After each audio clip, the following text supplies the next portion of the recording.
And she said, you've got to change your life. Some of those businesses failed, some of them succeeded. We went on Dragon's Den. We got the biggest ever investment at the time of 200,000, single investment at the time of £200,000.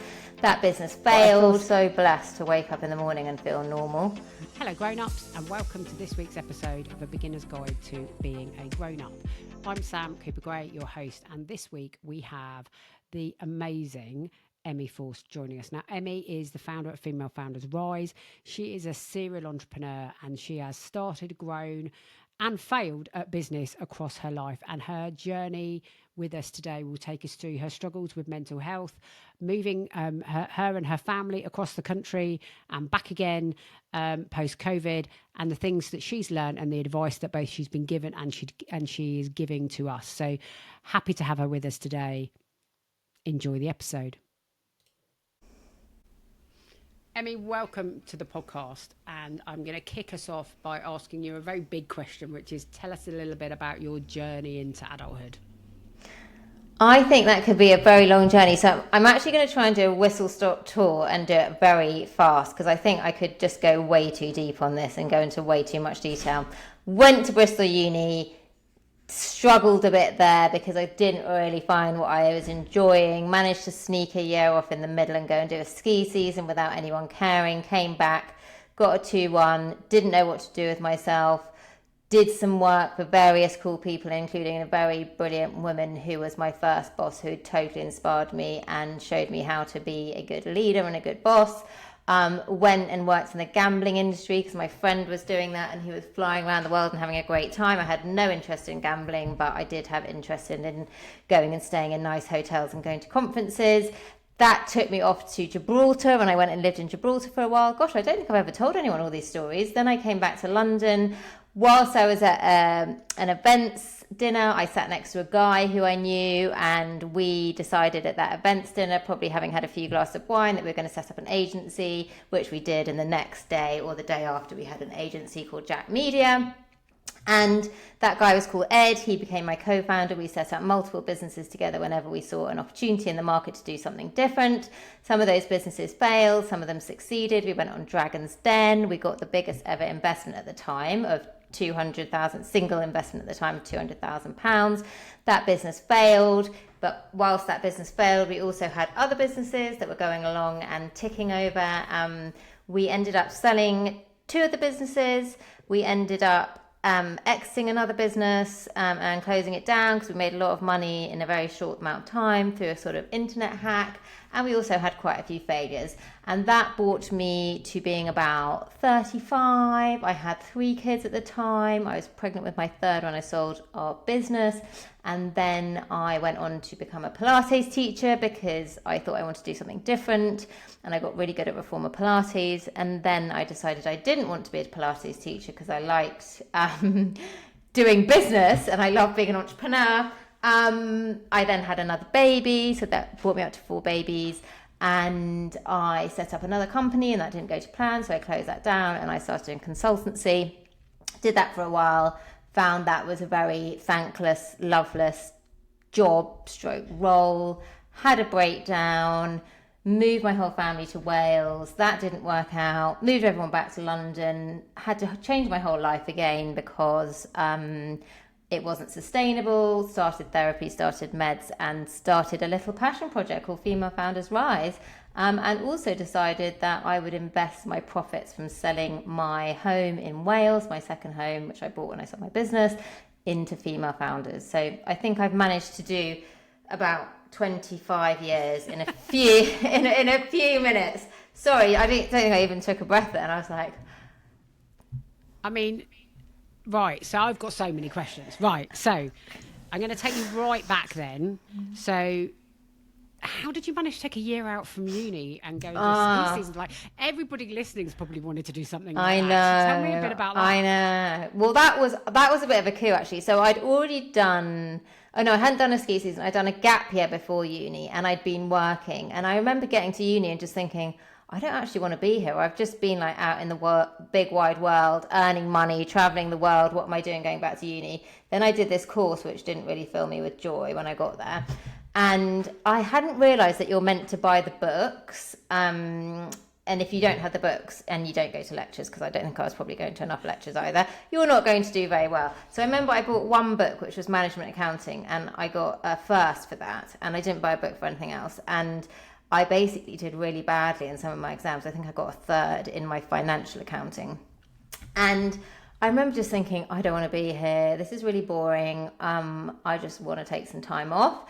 And interestingly, my tutor, my financial accounting tutor, the one I did really badly in, she seemed to think she was quite senior actually at the university. And for some reason I started crying when we had this meeting, and I told her I want to take a year off. And the next thing I knew, she said, yeah, that's fine. Have a year off and come back. So I don't know if it's that I was crying and that I just said I need to have a break. But you know what was the interesting thing? I did this ski season with their blessing, and I came back and I worked so hard. I got the books and I worked so hard. Most of my friends had then left. But I was like, if I'm going to bother going back and doing my third year, I'm going to make it worth it. So I went from sort of getting a third in some of my subjects. Obviously, I had that first, that was just a fluke. But I managed to get a 2-1 eventually. And the other thing was a lot of my second year, which I'd kind of messed up and hadn't been, properly doing, counted for my overall degree, which meant that I had to work really, really hard when I came back. But yes, and then I went on to do another ski season when I left university, because I kind of found the love of doing snowboarding. And then I almost got myself stuck in a little bit of a rut where I never wanted to come home, because doing a ski season was way more fun than starting a job at the very bottom, because obviously you have to start at the very bottom. Yeah. And I would fund that by coming back, and I'd do this really intense work, sort of promotional work, where I'd work really long hours, really long days, make loads of money, and then, go off traveling or go off to do my ski season and stuff like that. So kind of just having fun, basically, pottering, working and having fun. But I think clearly very early on there, and you touched on the fact that you worked for a really inspirational woman as well during that time, that clearly very early on, that connection between wanting to go out and have fun, but also acknowledging I need to earn some money so I can do the thing I really want to do, and being quite savvy about, okay, well, I might have to come back, work really hard. That's what I did. Earn the money, and then go and do the stuff I want to do, the traveling, the skiing and all of that.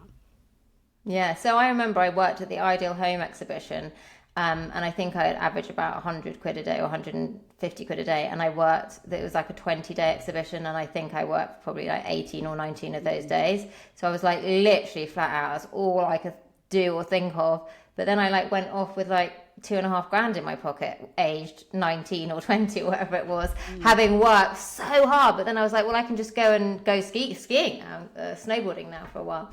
And actually I did that throughout university. So she used to pay for my travel, so I could go up from Bristol to London on a Saturday or Sunday and work. She'd pay for my travel to get up there. She'd pay me to do a day's work. And then I basically see my friends in London, and I would have had a free trip to London and got paid. And I was like, this is brilliant. So I think I kind of lucked out working for her. She was really generous with paying us and with looking after us. And I always say that, I always credit, the way that she looked after us was she put us up in amazing hotels and all those kind of things. So yeah, it was amazing. So how did you get from that snowboarding obsessed early 20-something to going to a dinner, chatting with someone and starting a business? Because they seem two very different personalities. They are quite different personalities. I think the snowboarding Emmie was just living her best life, having loads of fun, but also I love the snowboarding, but I've always loved work, which sounds weird, but I've sort of enjoyed the buzz of, I used to really enjoy the buzz of making money in my early years. And I think, obviously that drove me. I think now I'm driven by something slightly different. Obviously I need to be paid, and we all need to, to make money to pay ourselves, but I'm slightly driven in a different way. But I remember the excitement of going and making 200 quid in a day. And I'd be like, this is amazing. And then being able to, like you said, fuel the life that I wanted to be able to lead, being able to go traveling or being able to go out or being able to do the things I wanted to do. Anyway, what happened in between all that was, I had the boring jobs. I worked for other people, started working in the gambling industry because my friend was, and he was having a great time traveling the world. Got moved to Gibraltar, came back from Gibraltar, and both me and this guy Ed had both applied for the same job, which was to help this company in Greece or somewhere, I can't remember, it was Turkey. And we decided that rather than either of us getting the job, if we set up an agency and we funneled all of their marketing spend through the agency, they wouldn't have to pay us a salary. We would just take the agency fee, and it's very normal. You take 15% agency fee, was normal media agency. So they were going to spend, I think, £1 million. So we said, look, you don't have to pay us a salary. You get both of us and put all your media through us, and we'll get the media fee of 150 grand it was going to be. And it was no skin off their back, because they were going to give that to an agency anyway. Then what happened is, off the back of that, this guy Ed, he already had contacts with like William Hill, and I had contacts with Poker Stars, and before we knew it, we had all these clients. That original client in Turkey never gave us, they only gave us a tiny bit of their budget, but it didn't matter because we'd started with all these other clients, and Ed had already worked in an agency, so he knew how it worked, and I'd been working in marketing. And, it was just one of those things, like when you're young, you're 25 and you don't have any, of course I had my flat in London, but I always knew I'd be able to hustle to pay for that, because that's what I used to. And we were just like, let's just do it. I think it was so naive, so naive. And also it was very different then. We didn't call ourselves founders or entrepreneurs. We just owned a business. You didn't have stuff like accelerators or networking or communities. There wasn't any of it. I mean, I don't ever remember going to a networking event, or even if they had them, there definitely weren't communities like Female Founders Rise or any of the other great communities out there. There wasn't the huge amount of support that there is now for founders. We were just running a business and, making it up as we went along. And I think there's definitely much more support, I think, today than there was back then. But the word that really struck me from that was hustle. So where does that come from? So where does that, because hustle is clearly in your veins. It is in my veins. I'm thinking right now, to get this survey done, I have been hustling like mad. Hustling, I don't know, it's really interesting. Is it I'm one of 4 kids? My dad always worked really hard as a doctor. I don't know what it was, but I think, and also I suppose we've always been, I've been financially independent from quite a young early age, I was working from the age of 14. So I think it's that kind of the hustle, wanting to be independent, wanting my own freedom. I grew up in the middle of nowhere in Herefordshire, and, I just desperately wanted to be in London, and I didn't have any money at all. And I remember my parents saying, you're going to be back before the end of the week. And I was like, I am not going to be back before the end of the week. And I remember literally one day I only had enough money it was do I get my lunch or do I get a tube ticket? Because that was, to get to work, that was the only way I could do it. I was waiting for my money to come through because I was getting paid weekly. But I was just like, I'm not going to leave London. I'm not going back. I'm going to make it work. So I don't know where it comes from. I think it's just part of me.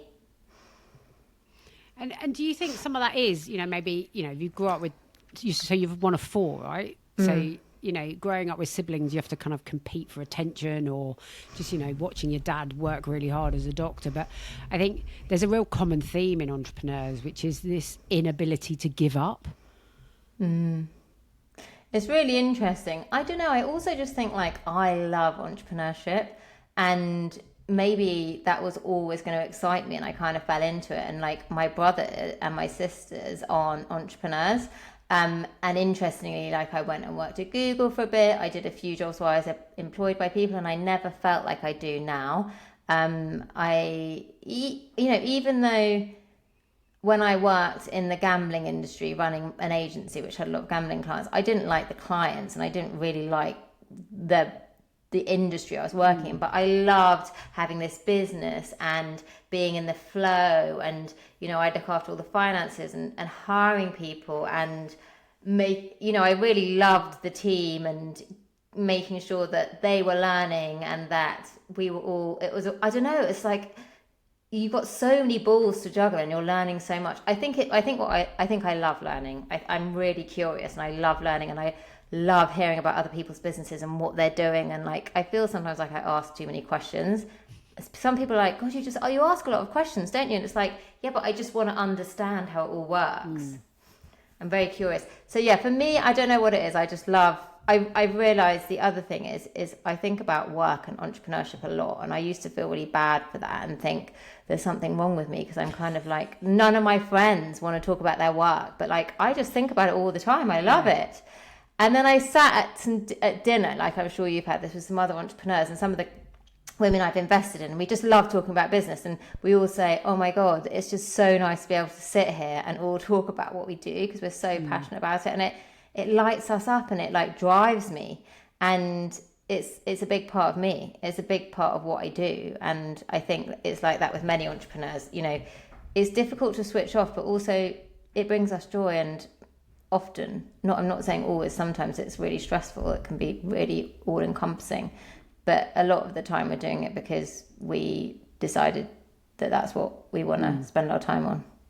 Yeah, I think you're right, and I think it's when you've got something you're passionate about, you know. And I'm not keen on the phrase of like, you know, if you really enjoy it, it's not work, it's still work, but it's work you love, and you feel you're giving something back. And as you say, like every time you have another conversation, it brings you power. Not power is the wrong word. It kind of energy. Yeah, it fills you with energy. I think that's amazing. It actually fills you up. And do you know what's really interesting? I burnt out when I was doing work that didn't align with me. I mean, so like I'm working really hard at the moment, but I'm so passionate about what I'm doing, and I'm really mindful of taking breaks and stuff, but I don't feel that kind of burnout, horrible disconnect.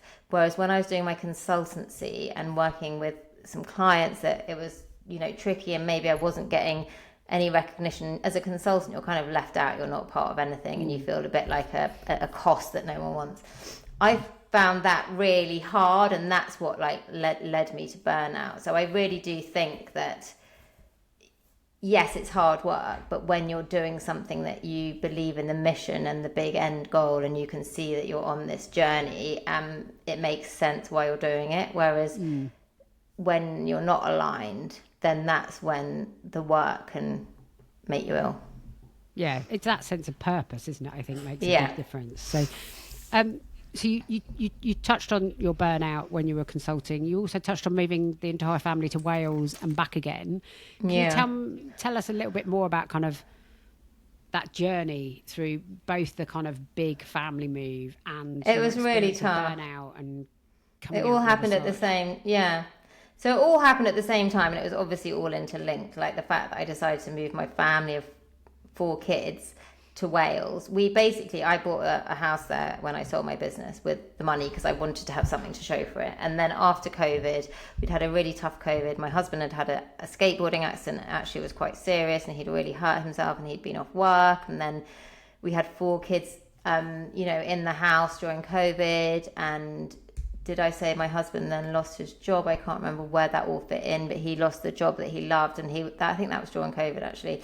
And suddenly I had all these demanding clients who were struggling with COVID, and it all was just like, this is too much for me. Then we went to Wales for half term, decided to stay there, and then suddenly we lost, we moved all of our kids, all their schools.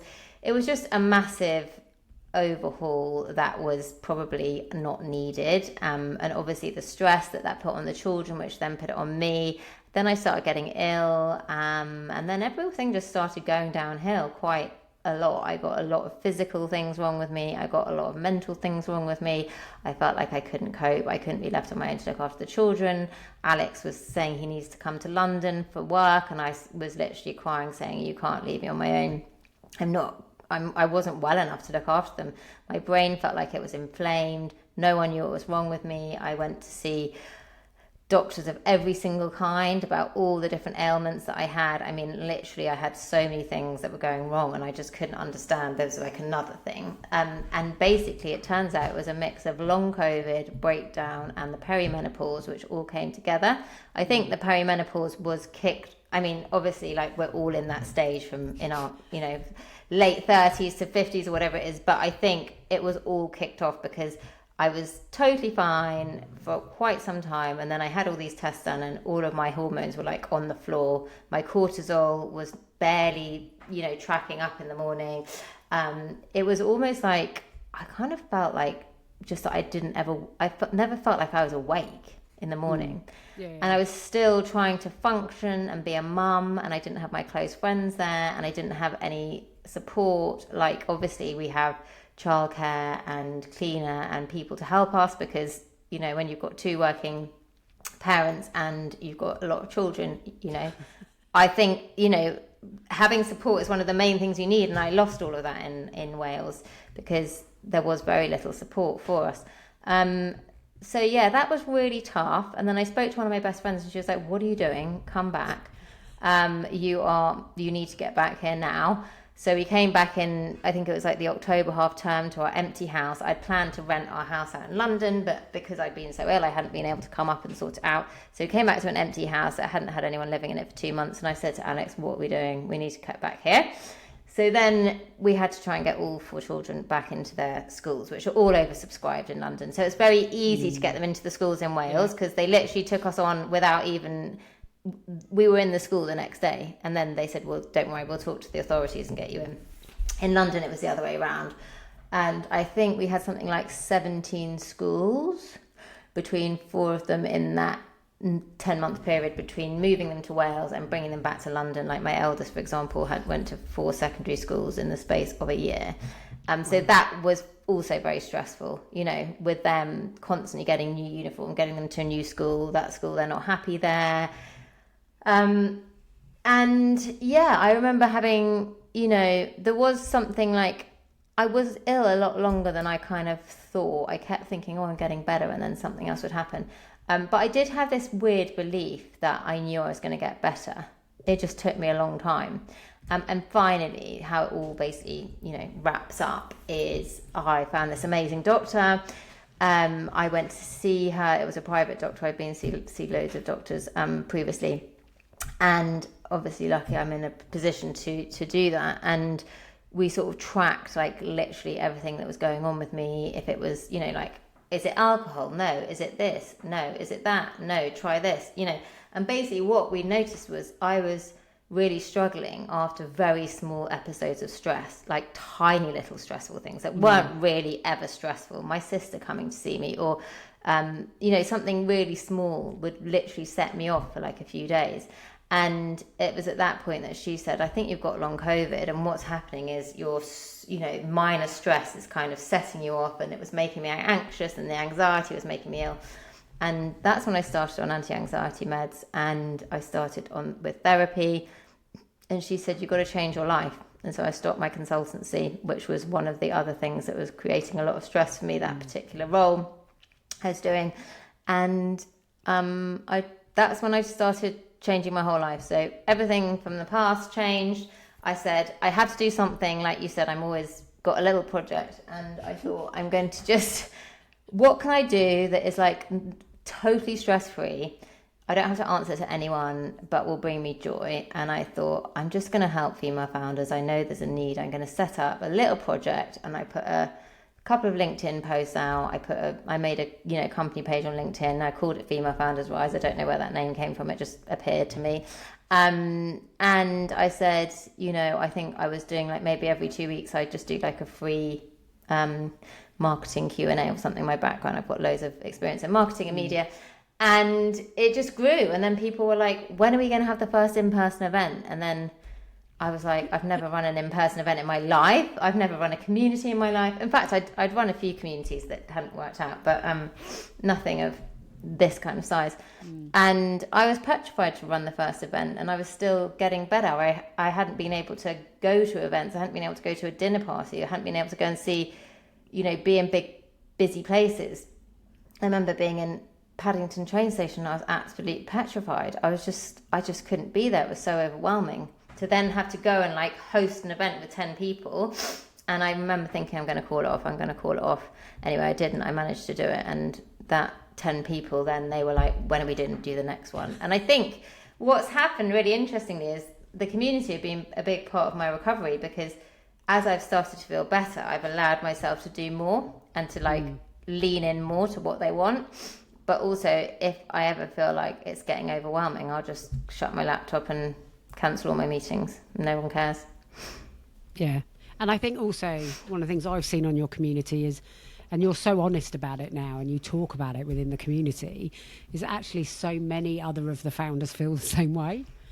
Yeah. And they realise actually it's not as abnormal as we think it is, that actually lots of us feel anxiety, and actually that's really normal, and that being able to take yourself out makes a real difference, and recharge those social batteries. And what I find is really interesting from that person who stood in Paddington Station effectively having a panic attack. Yeah, it was. I mean, let's call it a panic attack. It was. I was like, I've got to get out of here. I don't like it. I think I had to take my children to put them on a train. And I was, also I'd probably be thinking the whole time, like, I remember this. I was like in the middle where it was really busy, and I was like, we still got 20 minutes till the train goes. So then I would move myself out, like right outside of the train station, so I don't have to wait in that thing.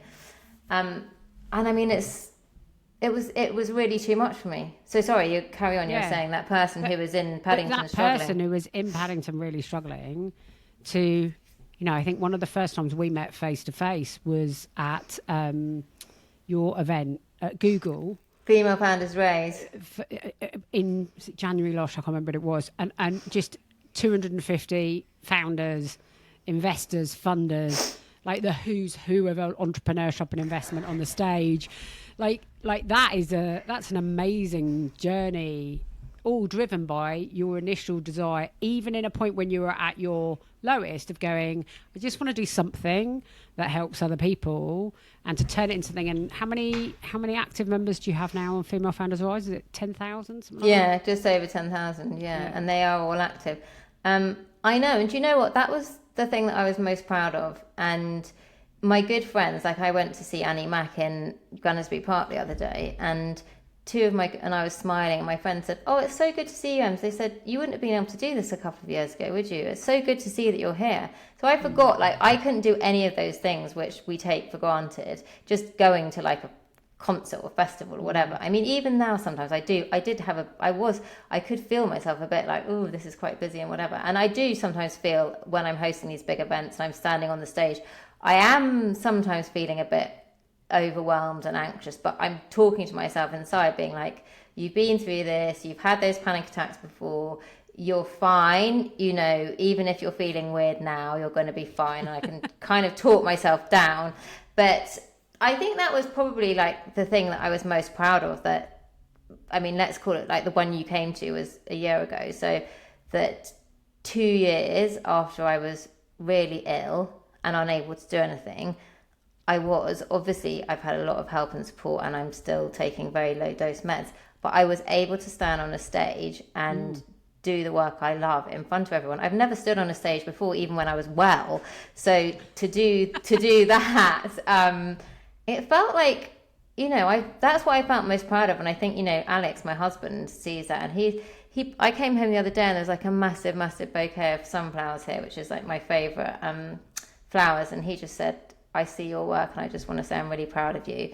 And I think, that means a lot, because the people that of course I talk about it a lot, but I'm sure to many people it looks kind of easy what I'm doing, and that it all comes very naturally, and I've just grown this thing, and but for the people that were with me when I was at my lowest, I think they can see that, and I feel really grateful. I feel so blessed to wake up in the morning and feel normal. I mean, honestly, like for a year, I woke up in the morning and I didn't feel normal. And I would question, when am I going to feel normal? I know it's going to happen, but I just don't know when. And that's really hard to live with, this feeling that you're not right, you're not yourself, and you don't know when you're going to be yourself again. And and that I think is really hard. And I think, as you said, a lot of that linked to perimenopause and that time in life where our hormones just go bananas, and actually and I think it's being talked about more now than it has been, but people didn't used to talk about it. And so you'd feel, I remember even in my early 40s just feeling brain fog, and having a GP say, well, if you're feeling anxious, maybe you should go on meds. And I was like, no, I'm pretty sure this is my hormones. To which their response was, you're 43, you're too young.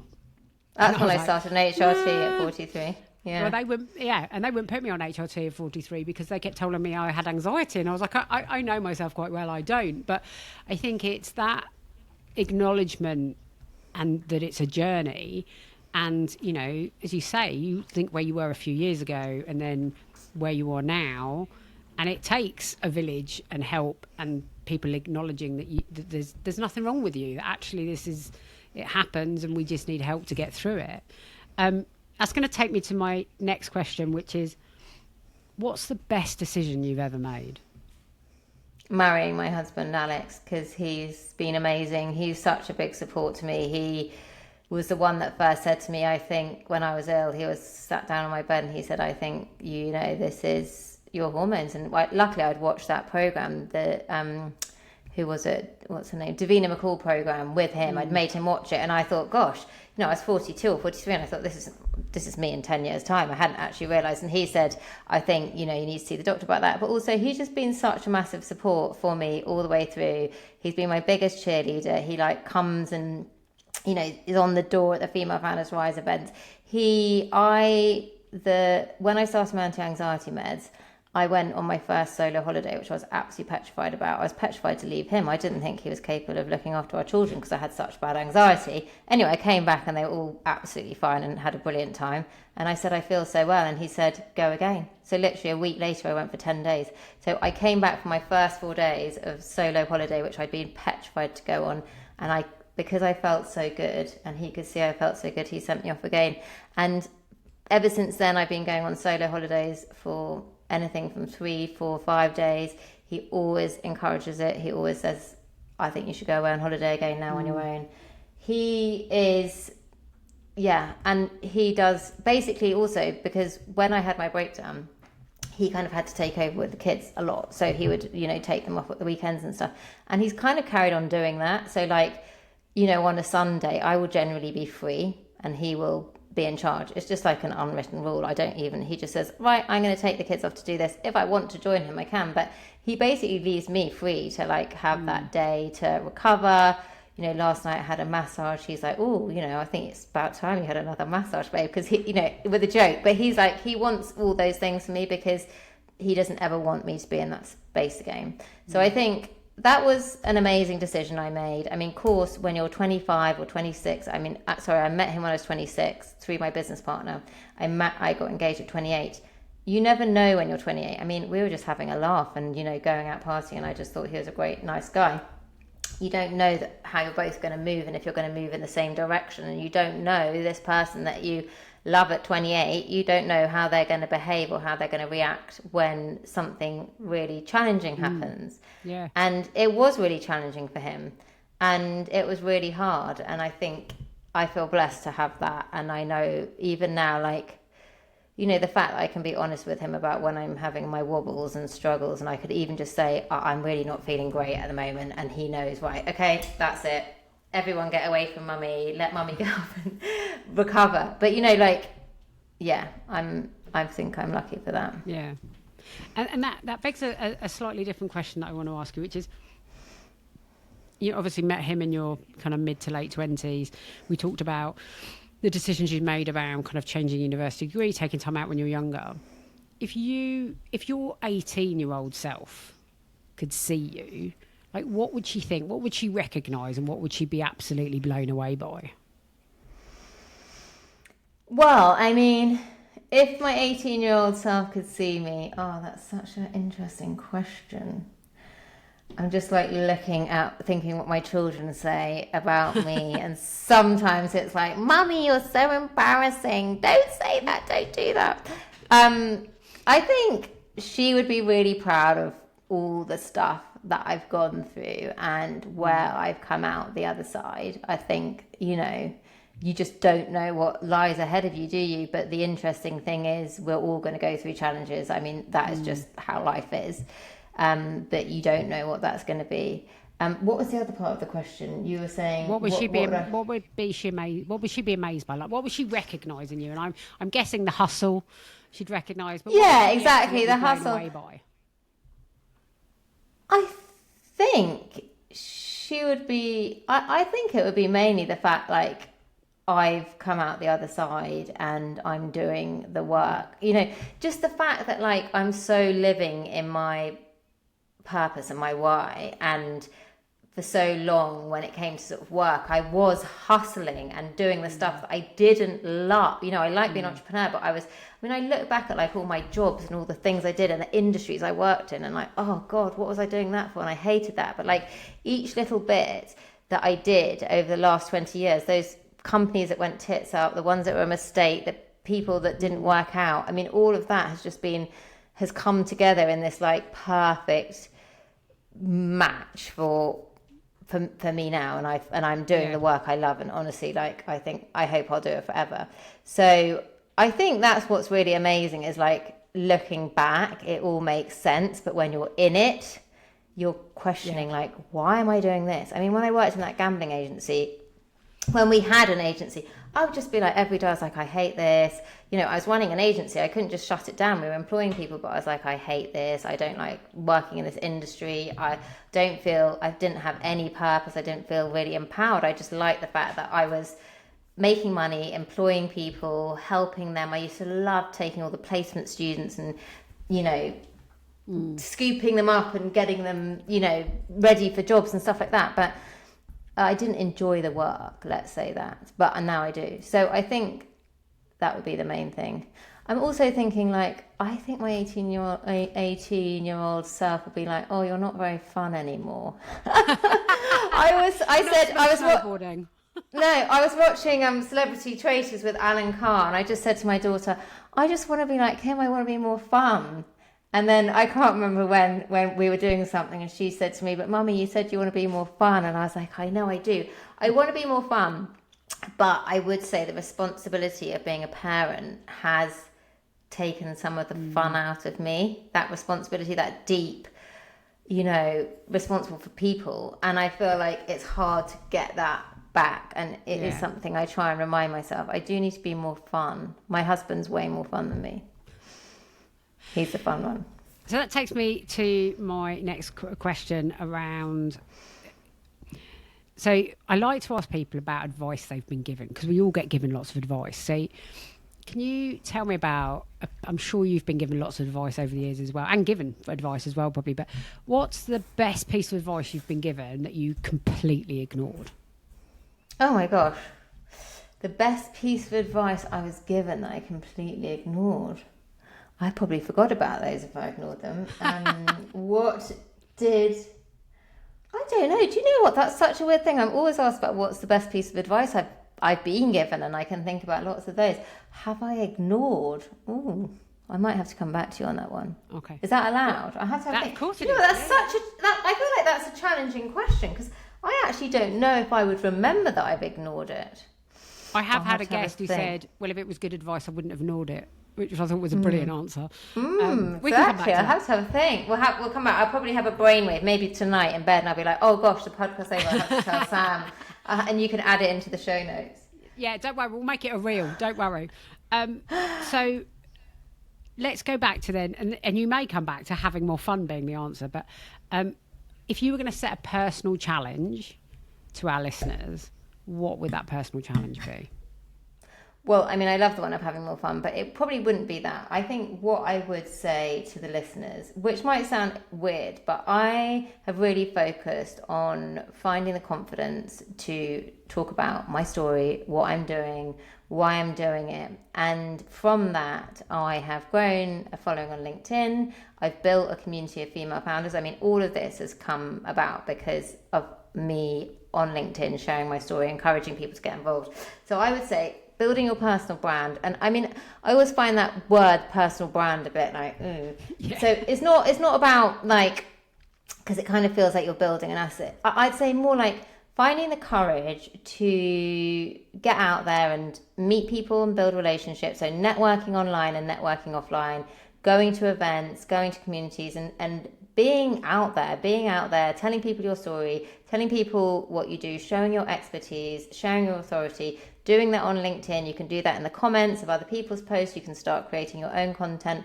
I do remember when I sold my business, I had done all these amazing things and I had no work when I was doing my consultancy at the beginning. I had literally one client that paid me 500 quid, and I thought, why am I not getting any work? I've got all this amazing insight and knowledge that I want to share with people. And I spoke to this guy, this coach, and he said, because you're not telling anyone what you've done. You're hiding away behind a bush. You're not wanting to shine a light on yourself. You're being humble. I never told anyone I sold my business. I never told anyone on Dragon's Den. I never told anyone that I could help them with all these things because I'd done it already. And they said, you've got to share that story. So I think we can be brought up to think we need to be humble. We shouldn't celebrate our achievements. We should be quiet. We shouldn't be proud.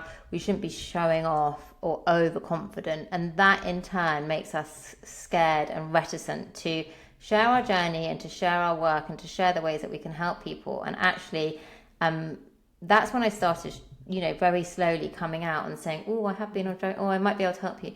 And I realized that the more that I shared what I knew, the more that people were open and wanting to hear it, and were like, and that I could build relationships. I think that's another massive thing. Like, so when you say building your personal brand, it feels very sort of like, I don't know. But I'm talking more about finding the confidence to share your story and finding the confidence to build relationships and meet people and get involved in that place, whatever you might be doing.